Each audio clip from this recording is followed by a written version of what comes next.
Hi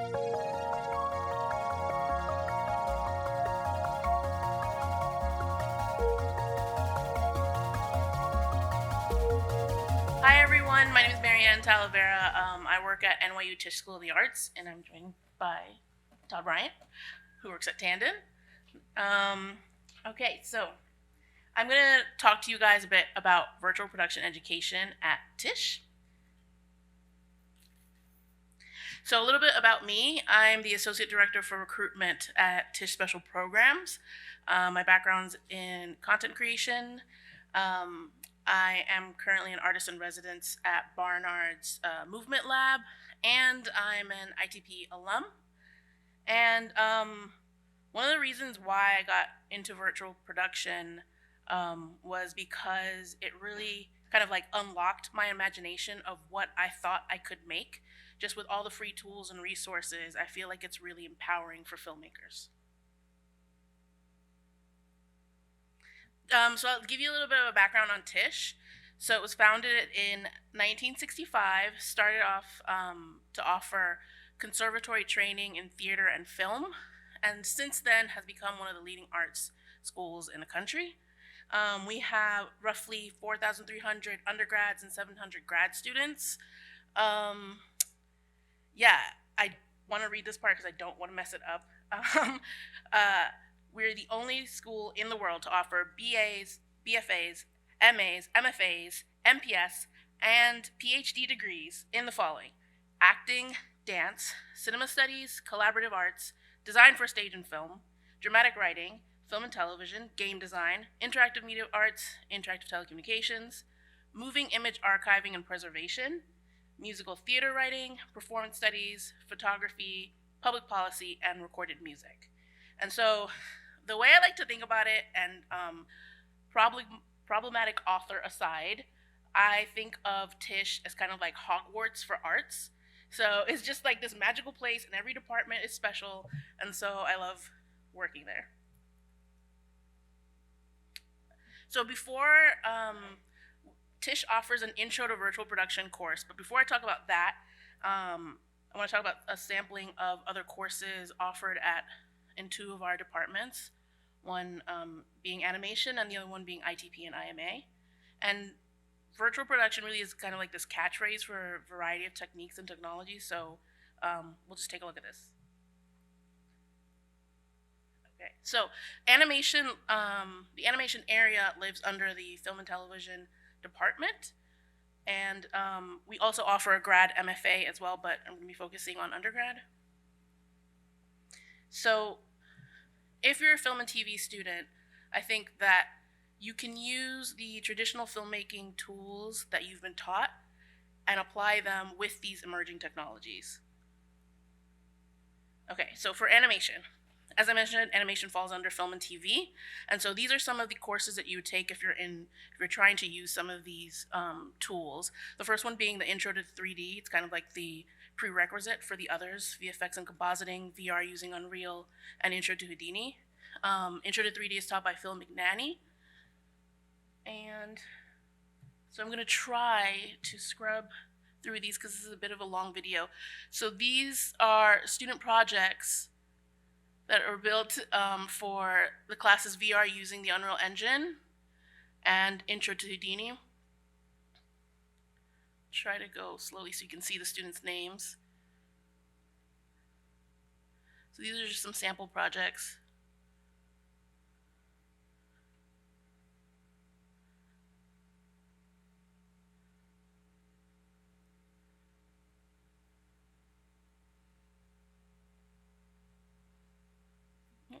I lost it. And this one is actually by Phil. This is for the Intro to Houdini class. He created this AR piece for his daughter. I thought it was really cute. And this, I'll just talk through it. This clip is for a class called Advanced Production Workshop, but it really is a culmination, and that's by Joe Zucker and Emiliano Rulo. It's really a culmination of 4 classes, 2 of them being the Intro to 3D and VFX and compositing. So ITP and IMA, like the way that I like to describe these programs are basically mixing technology and art. ITP being the grad version and IMA being undergrad. And our students in this department come from diverse backgrounds. I think for the incoming class, it's about 75% international, and they have like different professional backgrounds and different educational backgrounds. So here's a sampling of some courses that I'm going to touch upon within that department, except for Matthew Rader's, which are actually IDM classes. But you can see that even though it doesn't say like virtual production for these classes, you can still get trained in using some of these tools throughout ITP and Tisch. So for example, Sarah Rothberg teaches immersive experiences at another class called Poetics of Space. So within those classes, students are able to explore the unique affordances of virtual and physical space. And they also get to have hands-on training on how to create immersive experiences. And I'll show 2 examples of her students' work. I'll try to scrub through this one as well. So as you can see, I mean, it's kind of short, so I'll just let it play, but you have elements of animation, world building, camera movements. This is just another example of how you can use these tools, but you don't necessarily have to have done the intro to virtual production to do so.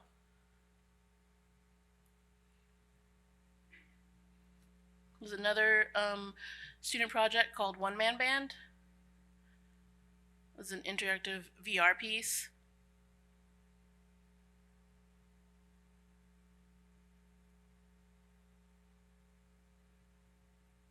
And they, I think, in her class also do 3D painting. Another class that focuses on world building is Jonathan Turner's Synthetic Architectures. I actually took this class when we were still in quarantine, and what was cool about it was that he had built out basically like a virtual museum or theater in Unreal. And so when we would have class, we'd actually put on headsets and then go into like a multi-user session and actually screen work and talk, basically having class in VR, which was dope. So Matthew Rader of Reed and Rader is an ITP alum. He teaches motion capture and mixed reality filmmaking, which are IDM classes, but are very popular with ITP students. So in that class, students learn to use digital content creation tools, After Effects and Unreal, to do compositing and camera tracking. And just to give you like another example of the different kinds of classes that you could take, David Lobster teaches a class called Therapeutic Sensory Immersion. And so students learn workflows to make wellness tech. And this is from a piece called Visitations. So formerly the headquarters of the MTA, we have 370J in Brooklyn, and it really is a cross-school, cross-major innovation hub. So it houses our Game Center, ITB and IMA, the Clive Davis Institute of Recorded Music, and also IDM. So in 370J, we have the Media Commons, audio labs, motion capture labs, virtual reality rooms, black box theaters, recording studios, maker spaces, as well as an exhibition hall. So here's some photos of that space. And the Media Commons is kind of like a catch-all phrase for shared spaces within 370J. And it's shared between, as I mentioned before, ITP, IDM, Music Tech, Clive Davis Institute of Recorded Music, and Games. And so the idea is to bring together the departments and the programs that are working on art and tech in order to foster collaboration. And other departments can request to use these spaces, but those are the main departments that are usually using them. And in this photo, this is a photo of the ballroom, which has an OptiTrack motion capture system, a depth kit, and green screen setup. And like all the other spaces, it is intended for multi-use, so for virtual production, traditional production, research, and events. And so in the previous picture and in this one is Oliver Rose. He teaches performance in virtual space. They teach performance in virtual space. And you can see this is the volumetric capture rig that's being set up. I was told that the nickname for this is going to be the nutshell. Oliver Rose specializes in real-time motion capture and character creation.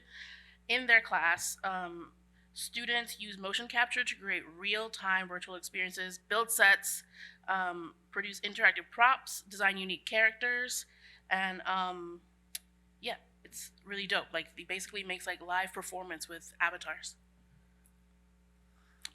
So those are a sampling of classes that you can take that give you the tools to do virtual production, but don't maybe necessarily have that title.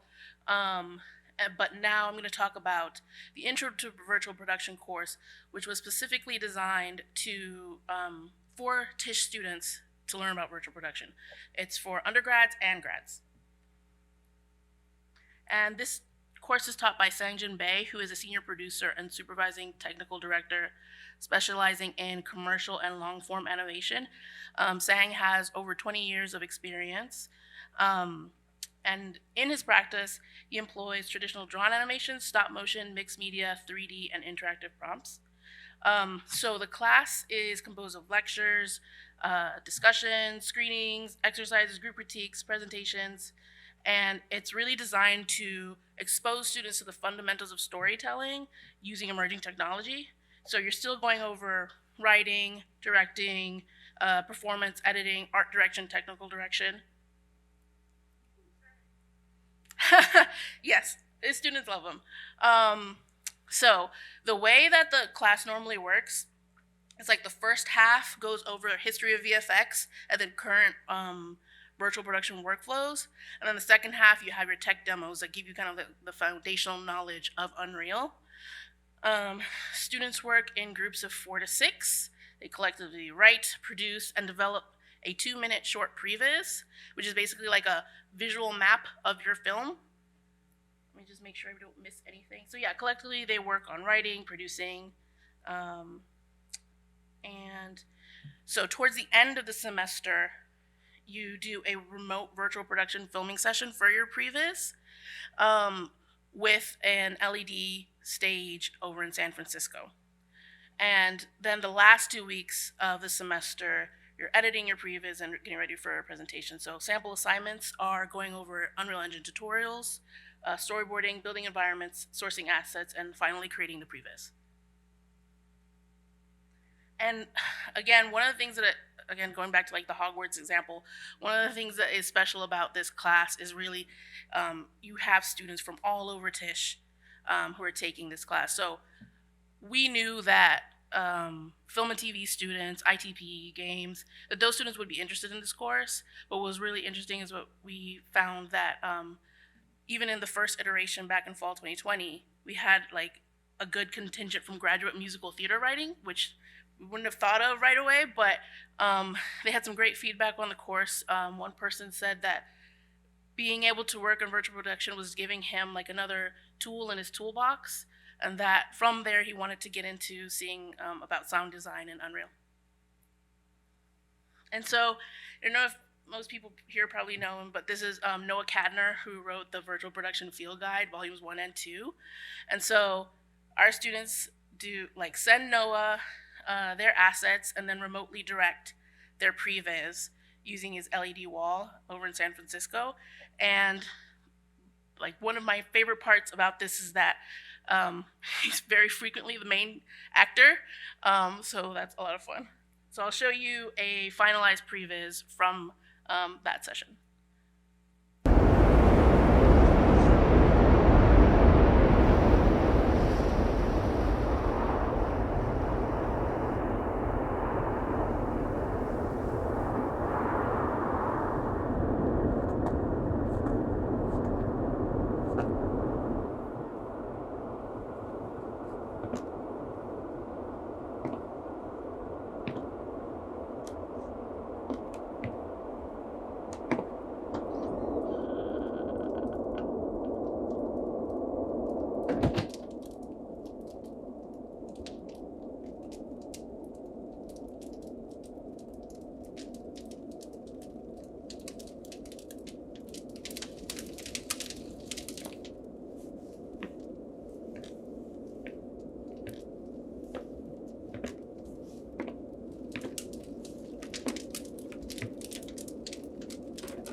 No bogeys, no band. It's all quiet on the Westwood Front.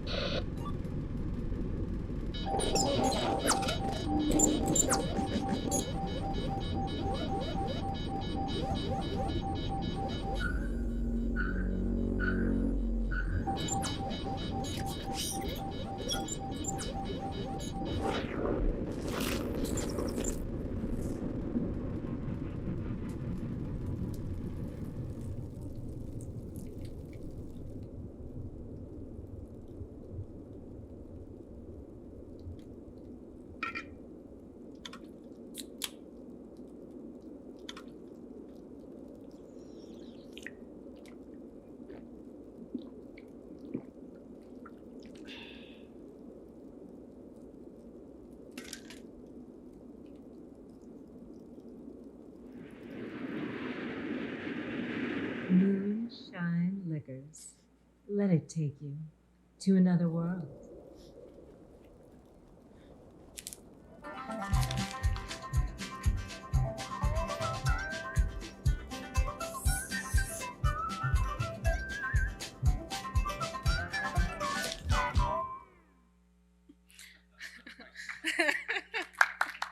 that's pretty good. I mean, that's a previous. It's finalized, but I mean, if you're pitching this to someone, you've pretty much done the heavy lifting. Like they get the idea of where you're going with this. So yeah, Oscar goes to Noah for that. So I asked different instructors what they thought, like which skills should students have if they're trying to go into this field. So of course, learning the fundamentals of a game engine like Unreal, having a foundation in world building, uh, also asset and character creation and sourcing and performance capture.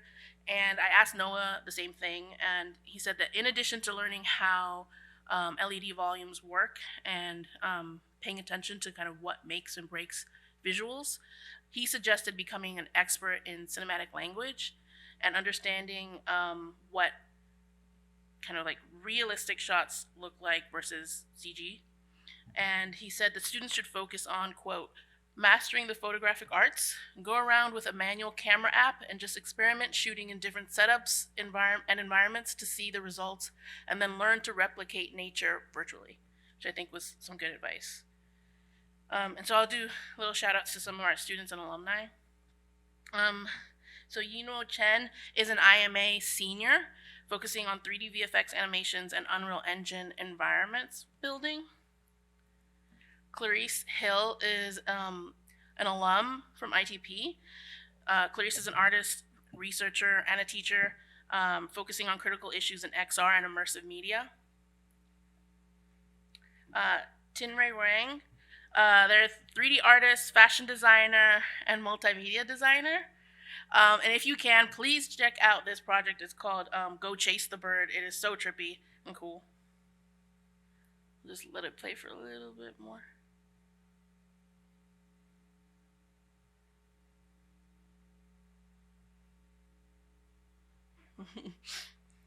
And then Jack Chen, this is his reel for his Unreal projects, and Jack's an alum, and he took the Intro to Virtual Production class and then also mixed reality filmmaking, and is currently working as a technical artist at the Mill. And he was saying that those two classes really helped him get there. So I'm just going to play that.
We also have some alumni that work over at Zero Space, which is a next-gen production and entertainment venue. They have an LED wall, a Vicon motion capture studio or stage, and yeah, they focus on creating content and R&D. I was just there for some ICVFX training, and it's really an amazing space. And so the last things that I will say is that definitely, I know a lot of our students who are interested in virtual production will end up in the filmmaking industry, but they, might end up in games or interactive design, advertising, or create art installations, XR, and more. And then if there are any industry folks here, I would say please check out the Tisch website, because every department has some sort of student showcase throughout the year. So for example, ITP and IMA have their winter and spring shows. The film department has a bunch of film festivals like First Run. The design for stage and film department, their students are stage designers and costume designers. They have a showcase in May. So it's just a great way to get to know student work, and of course, contact us, because I think it's important for us to keep building ties with the industry. And that's it. Thank you. Yay, Todd.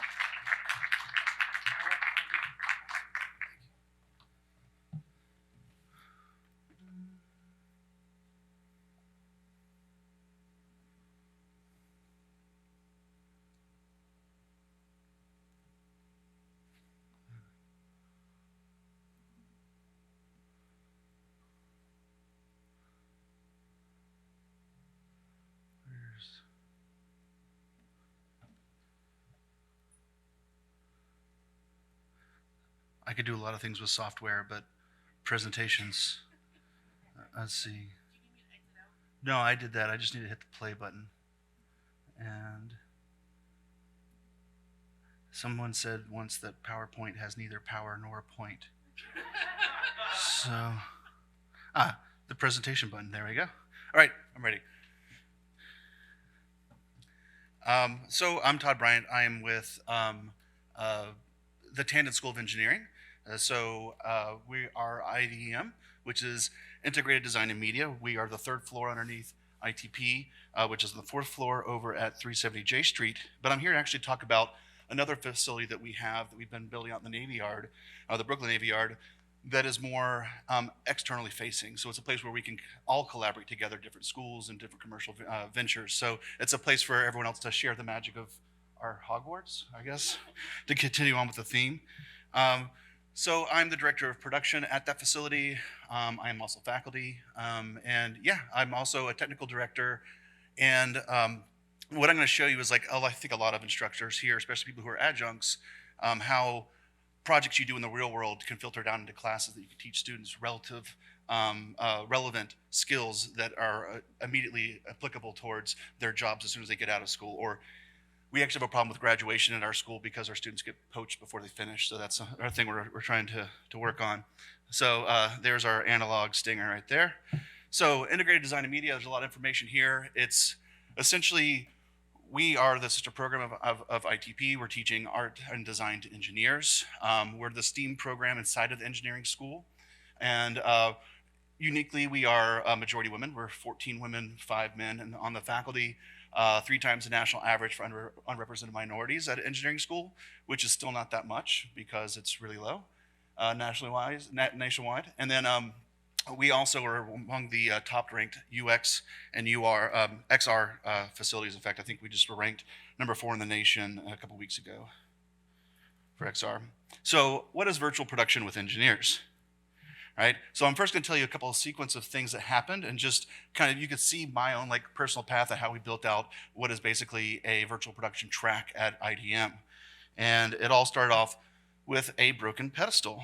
So I just graduated from ITP in 2014, and my first freelance project actually brought me back into school and worked with an artist in residence, which is a theme we'll keep on coming back to. It culminated in a project called The Return, which was a live motion capture performance art piece installed at the Met Museum. So let me hit play here. So this is a statue of Adam, the biblical Adam, and it's a time-based sculpture. So if you start on his right, our left, he's smiling and he has a whole apple in his hand. But as you walk around, you see that he has a frown, and that he's hiding the fact that he bit an apple, took a bite out of the apple. So about 20 years ago, this statue that depicts the fall of man actually fell. The platform buckled and gave way. It was just plywood. And at 6:08, the pictures were like every 10 seconds on the security camera. He's up and then he's down. No one saw it happen, but we had 28 major fragments. Next slide. There you go. So 28 major fragments. So they figured out how to put Humpty Dumpty back together again by scanning everything. And they try to be non-destructive, right? So they put a couple of pins and the angles were really weak. But in general, they had to invent reversible adhesive over the course of 12 years and $6 million in case another cultural institution wanted to redisplay it back as parts. You know, you don't want to put the nose back on the Sphinx. That's just part of its story, you know? So we had high fidelity LiDAR scans of everything. And in 2015, we realized that we could do an avatar. So we decided to celebrate the return of the statue back to its alcove by doing a performance art piece for a month of July in 2015, the first of its nature, the first time concerts and lectures in the galleries from the Met had actually ever worked together. So at the Grace Rainey Rogers Hall behind the Egyptian wing, we set up our motion capture studio that we got for the project. And we set up all live show control. And then we performed for 30 days straight, morning, afternoon, and evenings on weekends. We also, there's a picture from the stage perspective. And then we were also in the gallery. So there's, of course, Adam's statue. And on the left is two 80-inch screens back to back where you can walk around Adam and he can see you and you can ask him questions. And we have a performer who's a docent who is like all the facts, all the serious information. Adam could be zany and walk around and be in different skins and different environments and give you a lot of color to the whole project. That's Reed Farrington, the director and, of the piece right there. He's now the head of AV for the Whitney Museum. So you can go in the back and watch the behind the scenes, which almost everyone did, or you can go into the gallery and watch it all unfold. And you know, the different vignettes are all 5 minutes long. Where did the statue come from? Where did the marble come from? How did it fall? How did I put it back together? You just like choose a piece, like there's the head, and they would launch into something. All right, so we got pretty zany after a couple of weeks, you know, doing the same thing every day. So we were allowed to, the script was locked, but we were allowed to improvise as much as we wanted to visually. So it really became like a VJ set. And so while, you know, one Adam is performing, the other one is doing show control live for that Adam. We didn't have face capture that time. We didn't have finger articulation. So they were doing pose and mask work for us, right? Lots of fun had by all, right? And so, we learned a lot about live motion capture pipeline. I had to learn the Unreal Engine for the project, learning how to deal with show control, you know, actual physical hardware connections, routing of signals, and all that kind of stuff. And you know, the head of ITP, Dan O'Sullivan at the time, said, "Will you teach this class for us? Will you make it a joint class between the Tisch and the Tandon?" And I was like, "I've only been doing this for a few months. I don't know." And he said, "If you want to learn something, teach it." So. That's a really important lesson that I say all the time to people who, especially when I try to recruit adjuncts to come and play with me. It's like, come on, you'll only get better at it. You just like to stay like a week ahead, maybe just like an hour ahead of everyone. So then became the general trend of I do something in the real world and I bring it back. I was freelance and I was adjuncting, so I wasn't full time at the time, and I would make a class based off of these projects. So we made our first in 2015 live performance art motion capture class called Bodies in Motion. That was a whole lot of work, but a whole lot of fun, and many different iterations. And we take the motion capture system all over the city and install it in weird places. And the students all learned how to you know, not break expensive equipment. So from there, I got into VR. If you saw Winslow Porter's presentation this morning with Forager, he found me and said, "Hey, I hear you do things with game engines that aren't making games." And I said, "Yeah, I've never made a game in my life." And he goes, "Okay, well, we're going to make a VR piece." And that VR piece called Giant traveled the world for a year. We were roommates in hotels and became very good friends for a while. And so that turned into, you know, we learned all about VR. I mean, the piece premiered the week after the CV1 came out. We only had a week to deal with an actual real headset. So lots of learning about optimization, how to learn how to use PowerShell scripts to crash the drivers because it wouldn't track for longer than 15 minutes. A little stressful. Haptic feedback, volumetric video, all sorts of fun stuff. And then we had our first VR class called Worlds on a Wire that used a lot of physical computing. Here, Chayu has an accelerometer on the umbrella, and as he moves it around, he can catch the wind and escape from the dreary city and go to the countryside.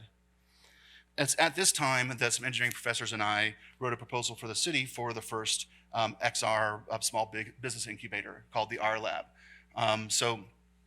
We built this out. It's in building 22. It's no longer an incubator for the city. It's actually now a NYU facility. And you're welcome to come down and visit. I'm going to show you some more about it a little bit later on. Around that time, I did a little project for our friend, fellow NYU alum, Donald Glover, AKA Charles Gambino. And we did a projection project for him in a dome in New Zealand, an hour outside of Auckland in a national park, which was not easy to do, especially in 7 weeks. But we learned we used Unreal's new thing called N-Display, which did deterministic sync across multiple computers. So basically we're playing a multiplayer game where particle systems are synced across each computer. And we used 5 computers to render this 8K image in real time. So it was the first time it had ever been used for a blended projection. Using Unreal as an infinitely scalable media server, and then again, more hardware and how to connect things. So this became a class called Emerging Processes in Storytelling, which MaryAnn wrote the script for the final on. This was our pandemic class, the one in spring of 2020. I was lucky enough to have met and co-teach with Bradford Young, who has an Academy Award, or nominated for an Academy Award for Arrival. He was actually doing location scouting in Mexico City and was only going to be there for the first and last class. But when he had a shelter in place with his family in Baltimore, he was hanging out with us every single class. And in fact, we did 4 classes into the summer because why the hell not? And we learned a whole bunch from that. At the same time, the pandemic began, and I realized I wanted to start doing freelance work because who knows what's going to happen in the future. So I helped this is a company called Snapchat do their live virtual production. So it's supposed to be a real event, and I tech directed this live event from my sister's guest room in Reston, Virginia, while it happened in LA. And at this point, I realized this whole virtual production thing was becoming a huge buzzword and that we should really jump on it and pursue it. So we learned all about the networking components of this. How do we do things remotely? How do you do things over virtual private networks? How do you route all video over Wi-Fi networks and all that kind of stuff? So at this time, I said, I think I can teach everyone else this. Like, I don't have time to do the projects myself, but I can teach people to do these. You know, the whole teach somebody how to fish instead of giving them a fish. And we applied for an EPIC Mega Grant, and we were the first to market with virtual production curriculum for workforce development. We prototyped at the graduate level for ITP, IDM, for undergrad film. And then we turned all these classes into like 3-week or 6-week intensives for the community. And there was a lot of people we met. It was the best networking of my entire life. Met a lot of professors too. Like 1/3 of the people were professors who were just trying to make sure that their department was keeping up with everything. So I brought in a bunch of adjuncts. We were able to compensate them to develop these classes and build out this whole entire track at IDM that currently still exists. And we just upgraded all our classes to 5.0, and we're teaching them still to this day. So I think we've glossed over what is virtual production. And I just want to talk about just for a quick second, just to make sure that we're all on the same page. Because like when we first started teaching it, students thought it maybe just meant virtual reality production, but it's more than that. It's obviously, things like The Mandalorian and some of these other movies and TV shows have given us a better idea of what the process is. But I love this quote, and I always want to give it a shout out. But essentially, we are playing a multiplayer game, but the multiplayer game is called Let's Make a Movie. Right? Instead of guns, we have cameras. We can control lighting and stuff like that. So it's just a different mindset. But ultimately, we're trying to make a movie, and we're rapid iterating. Right? The whole idea of virtual production is an agile workflow of iteration where you spend more time in pre-production because there is no post. All right? It could be as silly as this, which is Jon Favreau and Caleb Deschanel making previs for The Lion King. Or it can be as grand as something like this, where you're inside of an LED volume, right? We acknowledge that it works in real time with green screen as well, and then of course our house style live motion capture as well. This is shot in my facility with those gloves, and they're open tips. So you can actually play banjo. It's pretty fun. So it doesn't eschew all scenic components, right? There's all foreground stuff. You can still have tangible things. You still have a set that you can work with. But oftentimes the LED wall is just a little bit out of focus to reduce any moire patterns. And it's mainly just filling with, color and illumination. All right, and here's just a little diagram from Mandalorian. If you can see, there's a virtual LED set with the cameras being tracked like a VR headset, and it maintains parallax and perspective inside of the live composite. All right, so through this process of setting up all these things, the other thing I do is I talk to a lot of professors and educators, and I've come up together. In fact, I developed this for Epic, some kind of guides around how to make a virtual production program. All right, so it can be expensive, and I think the most important thing is to assess what you already have. Each program is going to be different based off of the personnel you have. Right? Is there going to be a current faculty member who's going to, change what they do, they focus on and help build this out? Or are you going to bring in somebody new to help you bring in this real-time rendering workflow?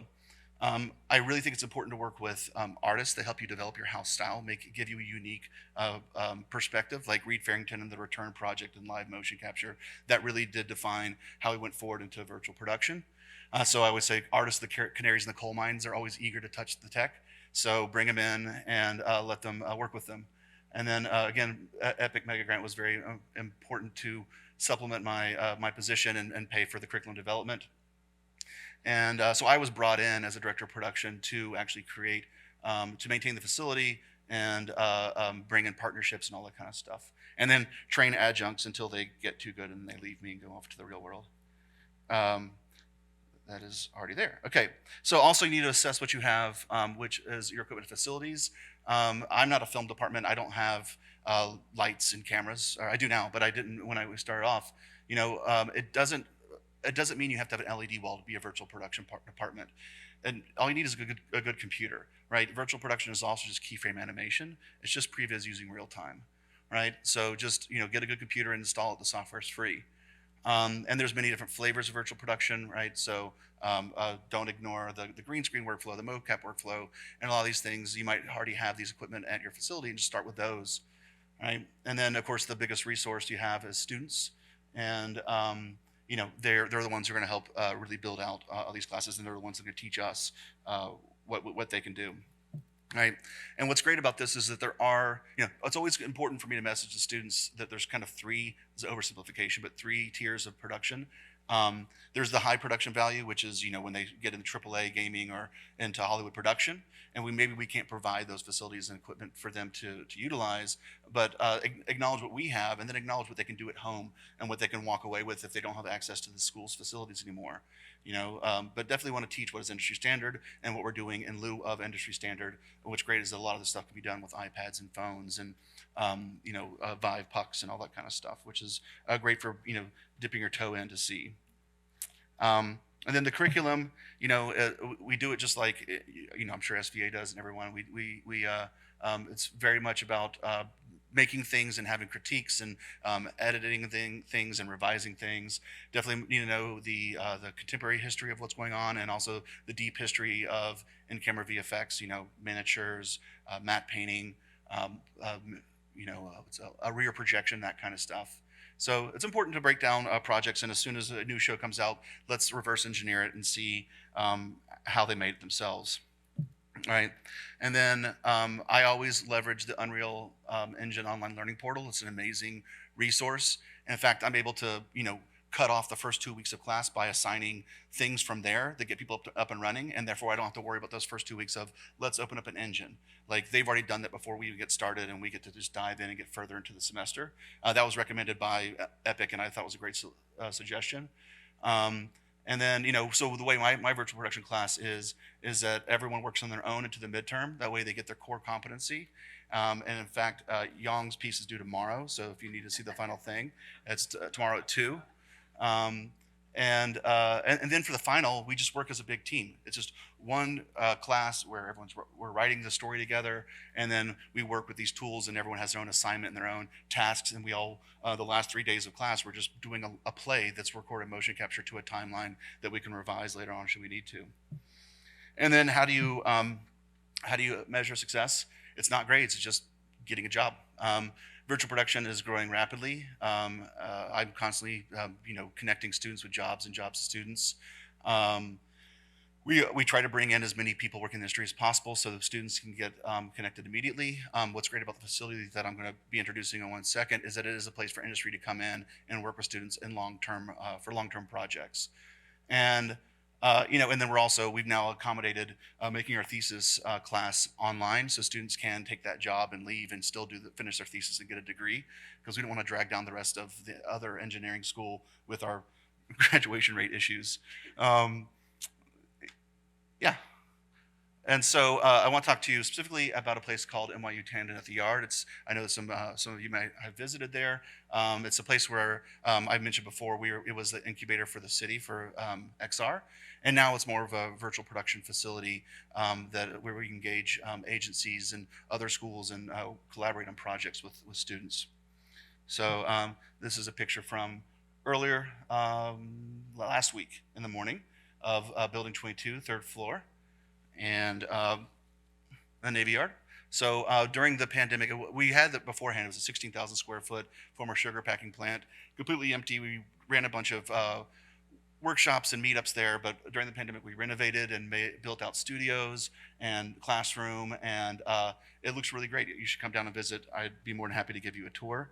So it's actually one of the larger classrooms at NYU.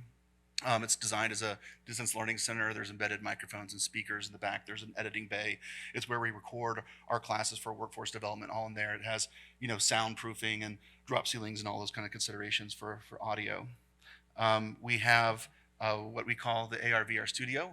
We've partnered with a Greenpoint company called EverCoast that does volumetric video. So MaryAnn had talked about Depth Kit from Scatter. This is another solution. This was using Intel RealSense cameras to essentially make a hologram. They have an Epic Megagrant to work with us on compression. It's a 3D model per frame. As you imagine, they get rather large. So not only do they have the compression incredibly well done so it can work on a phone, it even now streams live. So we can stream to multiplayer environments and give lectures and talk to folks. So this is a pretty impressive thing to come see. Here's another view of that. All those cameras are being powered by that rat's nest of cables going into one computer. We keep our ship tidy. And so when we hit record, 21 cameras, are recording at 30 frames per second, both color and depth information, and it's all being dumped to a hard drive. And then we upload it to Amazon for stitching, and then we bring it down to a high resolution version. But you can see here, that's the real-time preview of what's happening using their software. And that's free for us to use and export out for student projects and stuff. So they're making great advances, and it's really fantastic to be partners with EverCoast in that room. Our other facility, our other studio, we call the Sanctuary of Spatial Computing. And as Young had mentioned, this is the second largest mocap studio in New York City, besides Silver Spoon Animation down in Flushing. And in here we have a 34 camera OptiTrack motion capture system, which we call the Honda of motion capture. The Vicon is a more expensive one. We call it the Maserati.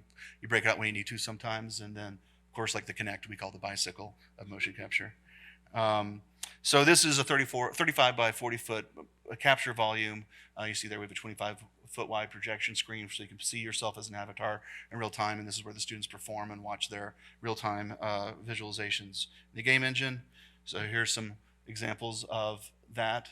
All right, so being the Unreal Mannequin in real time. We have face capture, we have finger capture.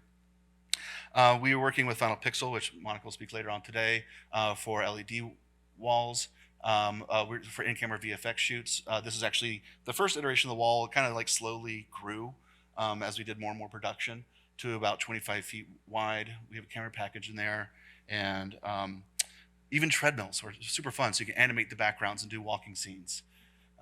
So people might recognize the Midwest Town free sample from the Epic Games launcher.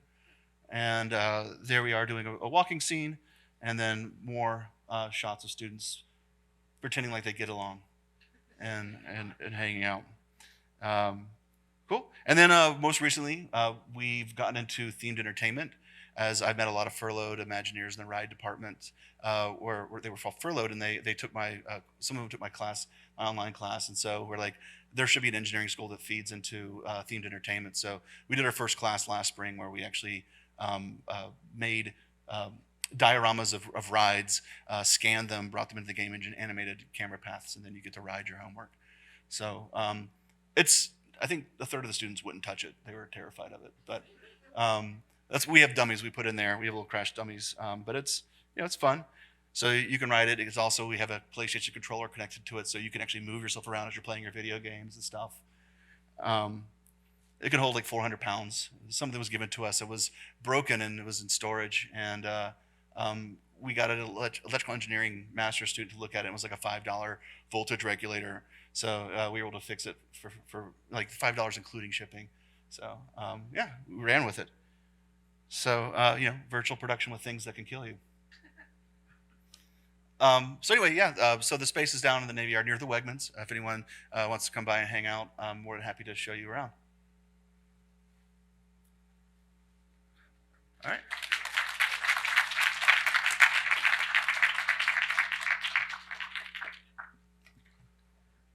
Awesome. Does anyone have any questions? Pretty self-explanatory. Any general virtual production questions? You've got the right people here to answer those as well. I've done my job then. Yeah. You've done very well, Yeah, Todd. I think Yes. No questions. It means everyone understands. All right. If you're a student, please take this class. Awesome.